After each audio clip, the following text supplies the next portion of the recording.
I'll take it. I'll take it. It's a win. I know a lot of people want to belittle this win for the Eagles because it was the dingleberry of the league Giants, a team that is more of a dingleberry than the Jacksonville Jaguars this year, if you can believe that. It's a win, and there was a lot of promising things that came out of this. Some disheartening things, a lot of shit play calling from Chip Kelly and a lot of things like that I don't really want to harp on. It's a win here. Let's cover what looked good for the Eagles for once. Now, putting up 30-plus points on offense, I totally dig that. Especially when you have to have your backup quarterback come in this game because Michael Vick pulled a hamstring, having a quarterback keep route, run to the sideline, and doesn't even get touched and pulls a hamstring. Going back to what I said in my preseason video for predictions for the Eagles, I said, Michael Vick gives us the biggest ability to win games on this team, but he does not give you an ability to play a full season because he's going to get hurt. And we have another example of this, of him getting hurt. His body is just so beaten and battered that he can't even run without being touched and not get hurt at this point. So, pulled hamstring. He tells the coaches and everyone he's fine. He can go back in the game. He plays the next series. He can't even move out of the way of the pass rush. Chip Kelly has to put in Nick Foles right away. Nick Foles, he's thinking that Michael Vick's going to work this out. Comes in and runs one of the most impressive quarterback drives in a 1-minute time span. They had a minute and change left to go in the half, and Nick Foles is trying to get him at least in field goal range. And you see Nick Foles march down. I think he went like 6 for 7 or 7 for 8 on the drive. Completely poised. Had decent pressure on him. One time he had to throw the ball away. Looked like he had good decision making. And by God, I have been one of the biggest critics of Nick Foles because I don't think he's anything that special. That kid was, excuse me, that kid was doing his thing this week. My God, I have no complaints for as far as Nick Foles' game, other than some of the option routes he ran where he kept the ball himself and tried to run, and he needs to realize he's not Usain Bolt running the 50-meter dash. Anyway, that'd be a hell of a race. Anyway, I really liked what Nick Foles did, and again, I've been one of the biggest critics of him because I don't think he's anything that special, but I can't find anything to really pick apart in his game. Like I said, other than those few quarterback keeps he ran on his own. But now we got the quote-unquote quarterback controversy here in Philadelphia, which at this point, I'm fine with whoever the quarterback is at this point. Michael Vick, I know he's still saying that, I can still play. If I'm feeling good on Sunday, I want to play. Just sit the bench for a week, Mike. Sit the bench for a week. If you're healthy enough to play against Dallas 2 weeks from now, then you can come in and play. Nick Foles beat Tampa last year. Tampa is playing with a backup quarterback, Glennon, Jesus. 6'6" white motherfucker, just like Nick Foles. It's the battle of big white motherfuckers this week. Both 6'6", big, gawky looking, goofy guys, and be interested to see what he does. Big, tall, menacing quarterback like that, is not going to get balls batted down at the line as much, is going to see over, get a better perspective of the field, at least in theory. That's the advantage you get with someone like a Nick Foles or a Glennon. I think it's going to be an interesting game, and not to get too much off the subject of the Giants game. One of the other positives that I got from the Giants game this week, besides Nick Foles coming in and running a very impressive game, is that the defense showed up to play. I know it was Eli Manning throwing the ball. I know that the Giants look like shit on every aspect of the game, from route running to coverage to just, looking like they care to even be on the field. It's just astounding that this team won the Super Bowl a few short years ago. It's like, where's your fucking pride? That team sucks so fucking bad. It's embarrassing. And I wish they were a better team because I'd be gloating that much more. So many of you Giants fans out there were sending messages to me saying, "Oh, I can't wait to see how bad you gloat about beating the Giants and you deserve to because this team is so pitiful." It's kind of like, yeah, we won, but it's the Giants. I mean, it's like, it's the big kid beating up a little kid. It's not really much worth bragging about. But again, it's still a win, and there's still a lot of positives to take from this game as an Eagles fan. But one specific interception that Boykin had, secondary on this Eagles team has sucked pretty much all year except that first half of the Week 1 game against the Redskins. Boykin had an interception where it was one of the few dead-on accurate passes that Eli Manning had and one of the best routes run for the day for the Giants. Boykin times the route perfectly. It's a jump ball between, I think it was him and Cruz. I might be wrong, might want to correct me on that.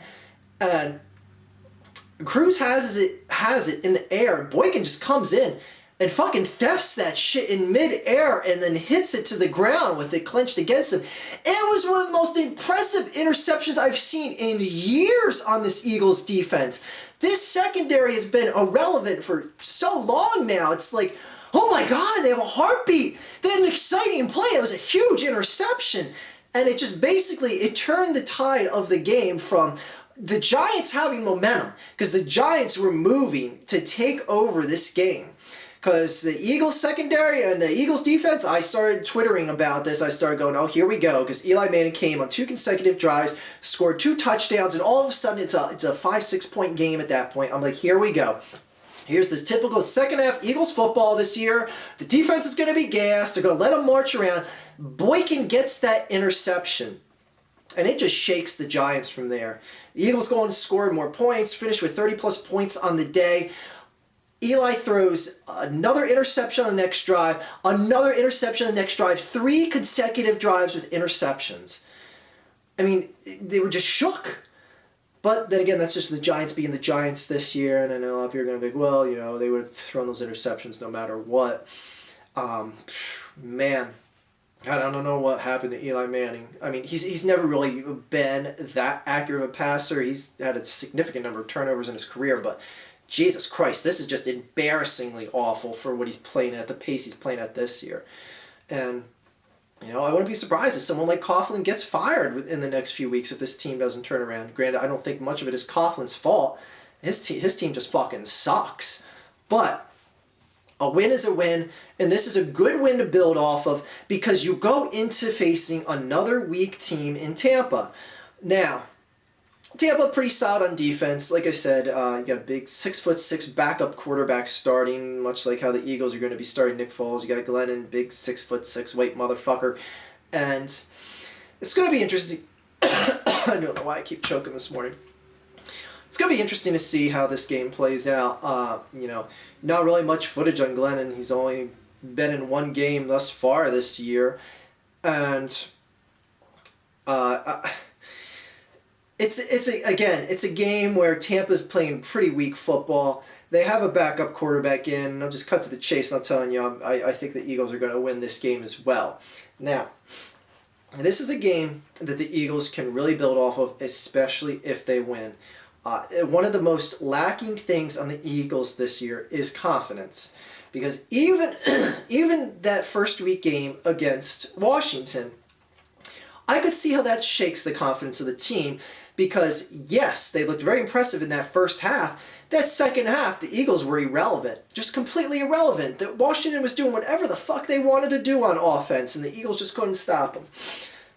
So, you got to wonder how the psyche of the Eagles were coming out of that game. Because it just looked like when they went toe-to-toe with San Diego the next week, every punch that San Diego was punching back with was punching harder than the Eagles, and you end up losing a slugfest. And it turns into that game against the Chiefs. You get a loss, and then it just went to Denver from there. And holy fuck, you get blown out. It's like you gotta stop the bleeding, and that is what this Giants game was. Stop the bleeding. Go on to Tampa. Build a win, because after that, you go on to face a Dallas team, and this Dallas team. Now, I don't want to break too much into their game, but it's a game we're talking about. That Dallas game against Denver last week, That was one of the greatest football games I have ever seen. Now, I know it might be overstating it a bit, but my God, if you're just a fan of good quarterback play, I know people are going to say, well, if you're a fan of choking quarterback play, we'll get to that in a second. If you're a fan of good quarterback play and just putting up stats and just hitting receivers left and right, I love that shit. I love that. That game had everything.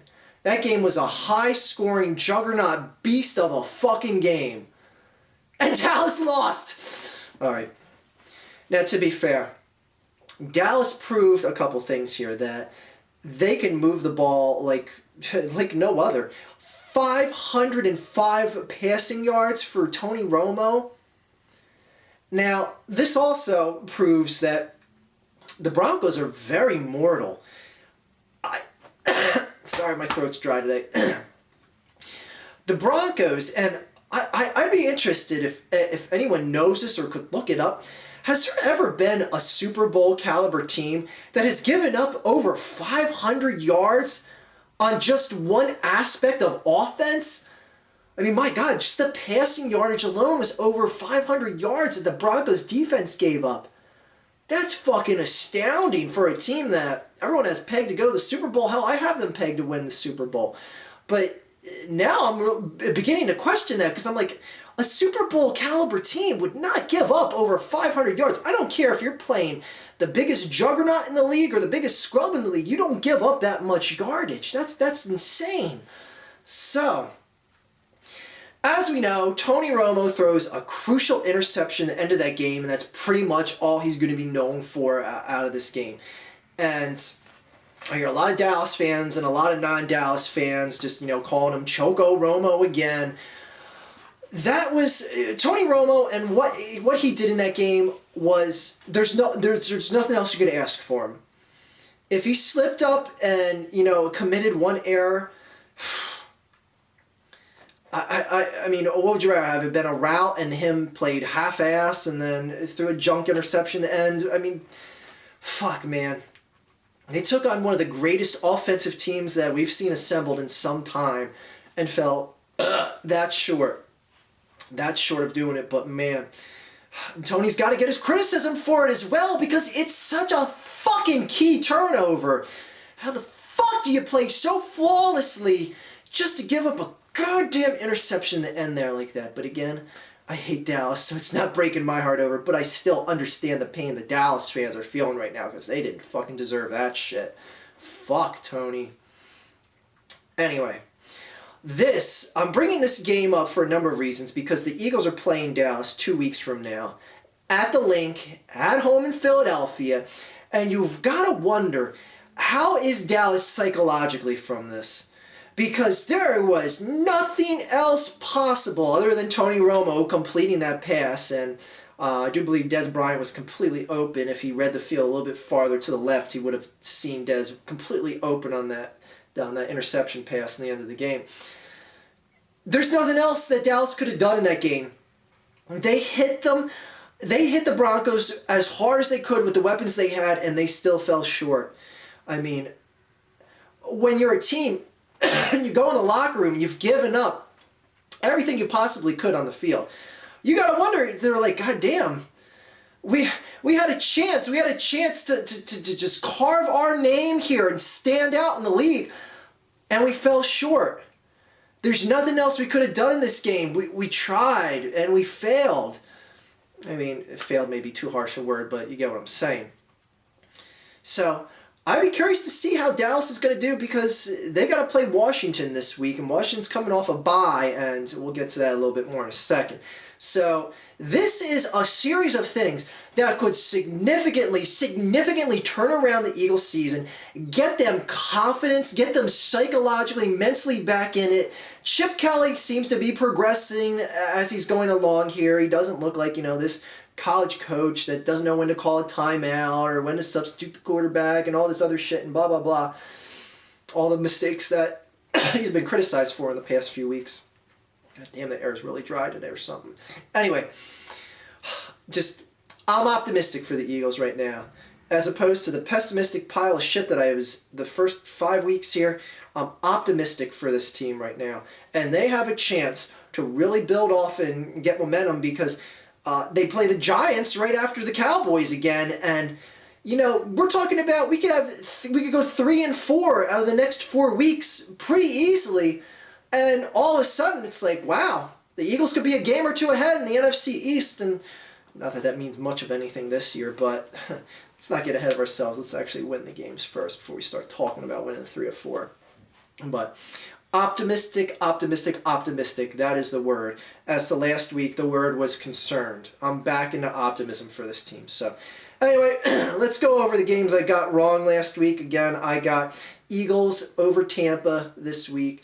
Last week I picked them over the Giants. What games did I get wrong? Well, I got 6 games wrong last week. Ugh, that's what I get for picking so many upsets. Usually I only get 5 wrong. I got 6 wrong. I picked Detroit over Green Bay, and what the fuck, Detroit?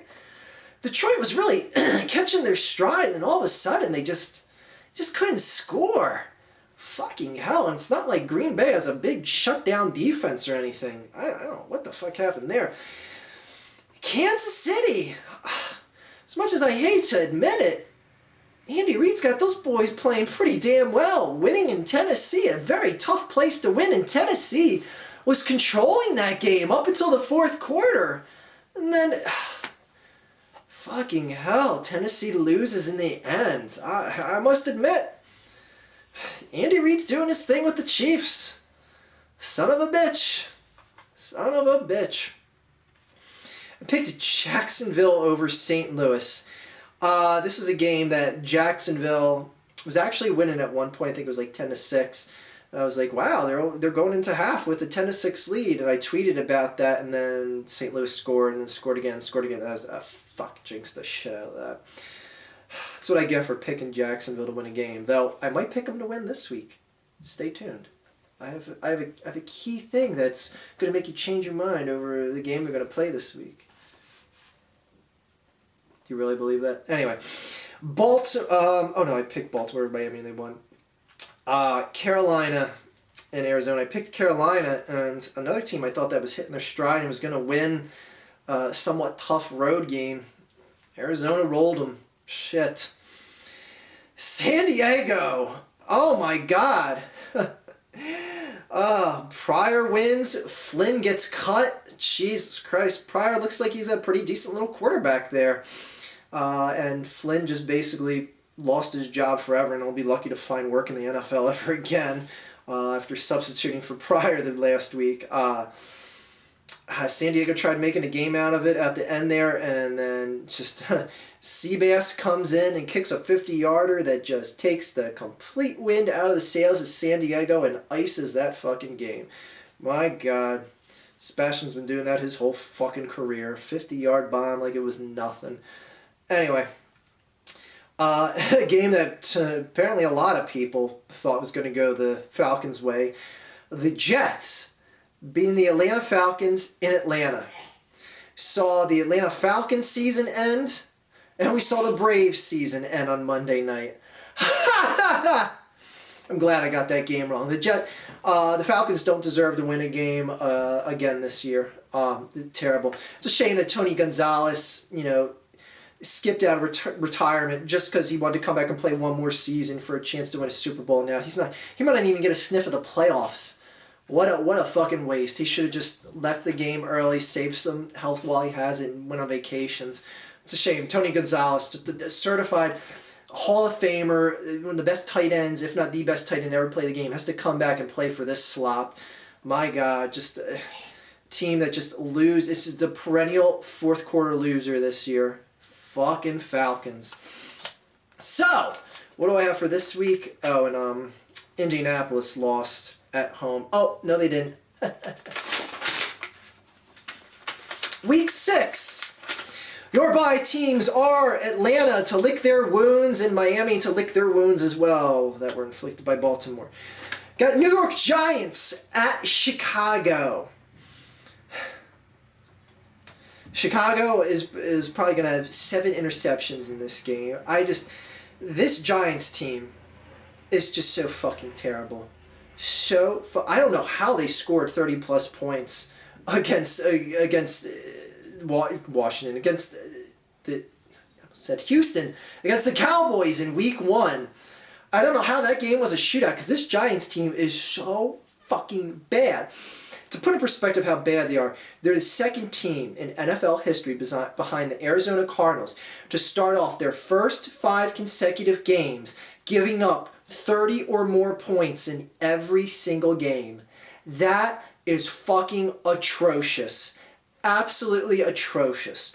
Eli Manning is going to shatter the interception record. He might shatter it by week 12. That's what he's on pace to break it at, week 12. Fuck. Anyway, Chicago's going to roll that New York Giants ass. Cincinnati at Buffalo. Cincinnati with a a very humbling win to the old New England Patriots. By the way, to all those New England Patriots that got on my ass saying, oh, the Patriots are going to impress you. Fuck you. Please. Patriots have looked so minimally impressive this year. Everyone's like, oh, they're 4-0. They're 4-0. Shut the fuck up. They couldn't even... They could barely get any points against the Jets. They had one impressive game against the Falcons, and that's it this year. That's it. I'm sorry, but Brady is not going back to the promised land. You better learn to start cheating again, New England, because that's the only way you're going to get back to the promised land. Anyways, Cincinnati humbled the Patriots. Oh, one more thing. Peyton Manning. Tom Brady had a consecutive touchdown streak that was going where next week he would have tied Drew Brees for most consecutive weeks in NFL history for having a game with a touchdown, and Cincinnati didn't let him throw a touchdown. 1 week short of tying the record. Fuck the Patriots. Cincinnati, look for them to win at Buffalo. Detroit at Cleveland.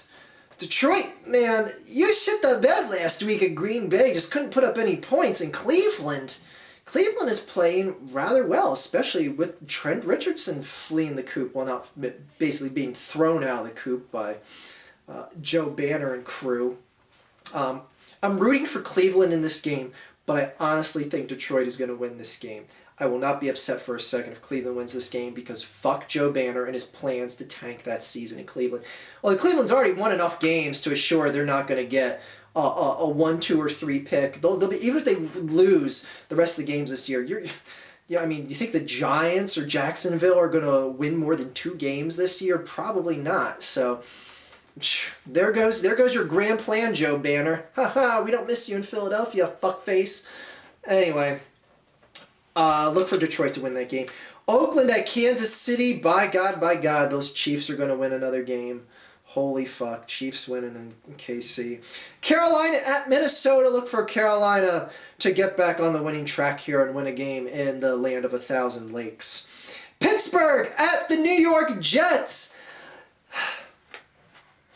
I'm going to use the Washington, D.C. Redskins logic I used because there's no fucking way the Pittsburgh Steelers are going to start their season off 0-5. They're coming off a bye, and by God, they're winning against the Jets. I know I just sound like a Jet hater in this, but I just, honest to God, feel that the Jets are going to lose this game. And on top of that, the Jets aren't exactly wowing the world over with their talent. Yeah, they're impressive and they're, making a claim in their division, but their wins haven't exactly been just mind-blowing, astonishing, but you know what? I'll just shut up because I sound like a Jet hater, but have fun getting rolled in the first round by Indianapolis. That's what Dave the Useless was telling me about, and I was like, yeah, it's pretty much what it's going to look like for the Jets. Philadelphia at Tampa Bay. Look for Nick Foles to get his second win in Tampa Bay and the second win of his career. I guess he technically gets the win for last week. No, I guess the starting... fuck it, who cares? Green Bay at Baltimore. Baltimore plays well at home and Super Bowl champ and all, but I honestly think Green Bay is going to take this game. Interconference matchup. I just like Green Bay in this game. I just have a feeling. I have a feeling this is going to be a rout. I don't know. I just have a good feeling for Green Bay in this game. St. Louis at Houston. It's funny because someone was telling me on Twitter, Detroit MVP fan, fuck, I forget your name, sorry, was telling me how Matt Schaub is getting harassed at home by Houston Texan fans because he's basically costing their team games this year, which is true. Except last week that Houston just got thoroughly destroyed. Matt Schaub is getting harassed. Like at his home, like fans are taking pictures of him and his family in private moments and posting them on Facebook and stuff. Just, they're being real assholes about it. And I said to the guy that was telling me about this, did you hear about those fans in Houston? And I was like, well, you can look at this one of two ways, that, the fans are just insane down there, or that, they're passionate. Now, I know passion, can go one of two ways, where you take a game too seriously that it starts, affecting people's, social lives and shit like that. That's, but in a way, I kind of say like, well, if this was like in Tampa or something like that, where fans barely even care to go to games, if a quarterback was shit in the bed, no one would even care to get upset about it. At least these fans are getting passionately upset. Granted, they're psychotic about it, but shows you how passionate they are about their football there in Houston and Texas and whole. So, look for Houston to win this game. St. Louis just fucking sucks, but anyways. Jacksonville at Denver. I think a lot of people are going to be surprised what Jacksonville does in this game. I mean, I know it's a tough road game in Denver. And Denver, they gave up a lot of yardage last week. Their defense, Denver's defense looks terrible. Who are we kidding? Denver's going to kick the shit out of the Jaguars. It's going to be just a complete... unless Gus knows some magic trick that no one else has figured out, this would probably be the upset of the century. I'd be curious to see how many points they are going to put up. But I was going to say, Jacksonville's defense isn't as bad as someone like Philly or Dallas. And that's another thing about the Dallas Cowboys is a lot of people, laugh at the Eagles for being, the joke defense of the league. I was like, of this division, I was like, look at all the points Dallas has given up. I mean, look at all the yardage you're giving up. They gave up as many points, one less point that they gave up to Denver. I would say, their offense is a lot more high octane than the Eagles, but Dallas's defense, I'd argue with anyone, is one of the worst in the division behind the Giants. The Giants are like the bastard child that doesn't even count in the division right now. And Washington defenses too. My God, the defense of every fucking NFC East team is atrocious. They're barely functional defenses on every single team. It's astonishing the amount of points that are going up against teams in the NFC East. My God. Anyway, Denver's going to win. Tennessee at Seattle. Looks for Seattle to win that game. Arizona at San Francisco. San Francisco is back. You can thank the St. Louis Rams for waking them up. Just letting them steamroll them. They Harbaugh put the throttle down and kept it on in that game, which I admire a coach for doing. When your team is in a rut and they had some big losses, you got to find a team that you got to throttle, and that's what the 49ers did 2 weeks ago against the St. Louis Rams. And that woke them up because you saw them win impressively after that, and you're going to see them win impressively again here. Poor Arizona, you're getting smoked at Candlestick. New Orleans at New England. Do you New England fans really think you're going to win that game? Seriously, do you seriously think you stand a shot against this New Orleans team?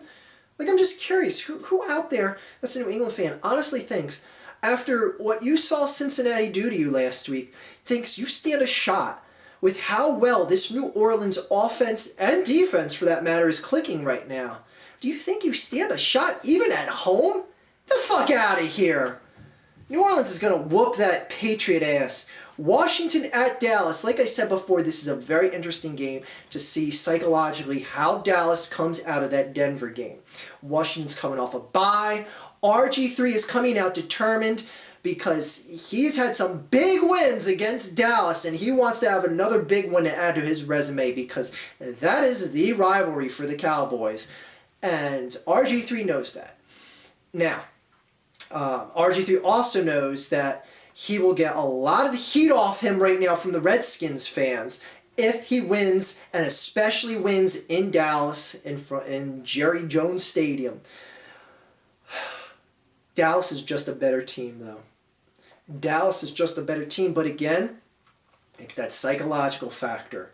Will Dallas come out to play as full throttled as they were in that Denver game? That's the biggest question mark. If Dallas psychologically isn't in it from the get-go, they will get smoked. But that being said, Dallas is still the better team, and I have Dallas winning at home in Jerry Jones Funland Superdome Complex Extreme Deluxe 5th version.